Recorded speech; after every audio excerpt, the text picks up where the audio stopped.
Here's something that's a little bit unusual. I want to cut this blade in half. I've got 3 of them, the same size, the same number of teeth per inch, and the other 2 are still wrapped up, never used. The only one I've used so far is this one. I want to be able to make tighter cuts with this, and the width of the blade really stops that from happening. So I want to make it about half as narrow, and I thought I would do it with the saw running and cut it with the Dremel. So I'm going to give that a try and see how it works. First thing I've got here is I made this jig earlier for holding the Dremel for sharpening, and you can watch that video. There's a link in the description. And I'm going to use that to kind of cover the teeth of the blade, because this saw has to be running while I do this, and my hand is not going to be super close to the blade, but it's going to be, you know, you could say in the danger area. Now that that's in place, I need to be able to hold it so it doesn't move. I've got a couple of my long reach clamps here. The concept here is to take the Dremel. I've got a reinforced cutting disc on here. It's not the cheap ones, the ones that shatter. This one actually has fibers in it so that it won't shatter. And I'm going to use that to gently cut through the blade. I'm not a religious man, but if you're into that kind of thing, pray for me now. Okay, I don't know about the quality of these discs. This is wearing out way too fast. I've got just a mark on the side of the blade. I don't really think I've cut in any significant amount. There's gritty there, it catches my thumbnail, that's about it. I'm gonna try and see how long this lasts and what I can get done with it. And then I may have to try something else, because I'm, you know, dedicated to doing this now, so there's no turning around and going back.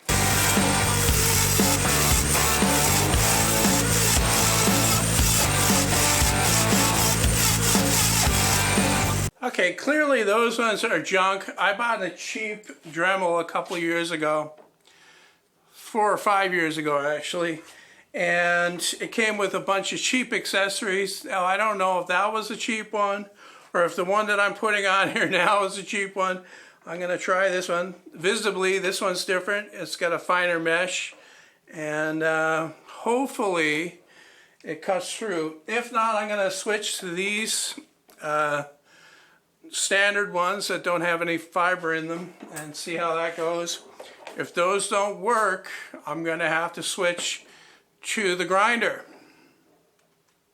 Like I said, I'm going to do this regardless.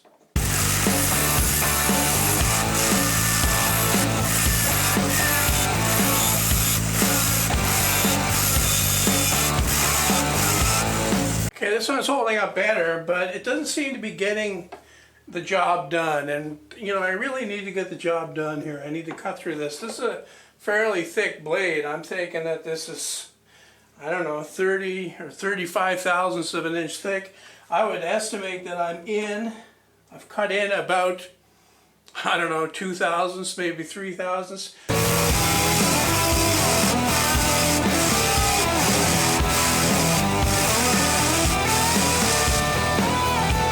Okay, you know what? Enough playing.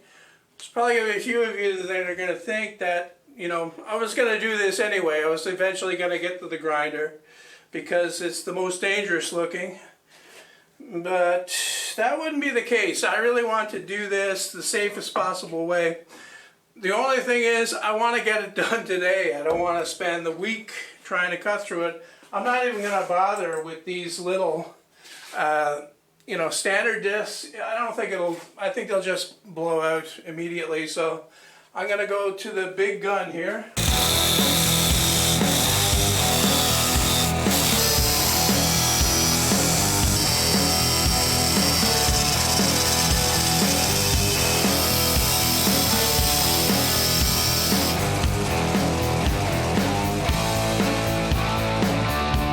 Okay, well, it is completely separated. I need to take the thing off. It's quite messy, as you can see. Got quite a mess on myself. Is it worth it? Probably not. For the cost of a new blade, I'm thinking, what, 30 bucks?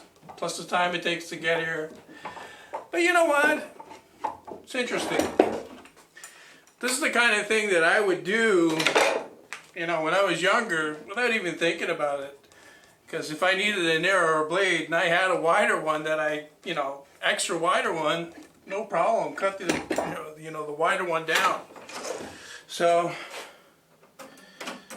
I got to get that taken out so that I can grind down the back of this to make it, you know, better. Because the blade kind of drifted a little bit, made that pretty sharp on the back, I'm guessing.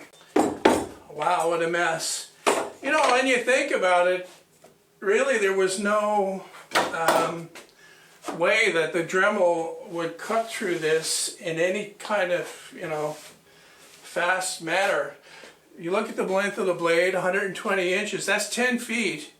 And the thickness of the sheet metal that you're cutting through, it would take, I'm guessing, at least 10 minutes to cut through that thickness of sheet metal with this thing alone. Make sure there's no fire happening down inside there. If I was truly industrious, I could take this one now and grind teeth into it, and then I'd have a 1/8 inch blade, which would be awesome as well, but I don't think I have that kind of time. Now I'll just put this back on. Ow. The other thing is the blade wobbles a little bit like that. I was going to use the grinder again to try to smooth the back of this, but instead I'm going to use this piece of stone. I'm going to use the coarse side. This is my sharpening stone that I dropped on the floor and it broke into 3 pieces, so it really doesn't matter if it gets cut in a little bit.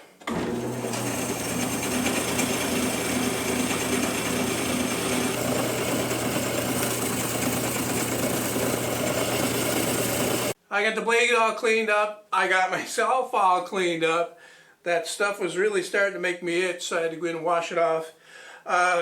Clean up the saw, realign everything, put the blade guides back in. I had them taken out for this operation. And now I'm gonna try it out and see how it cuts.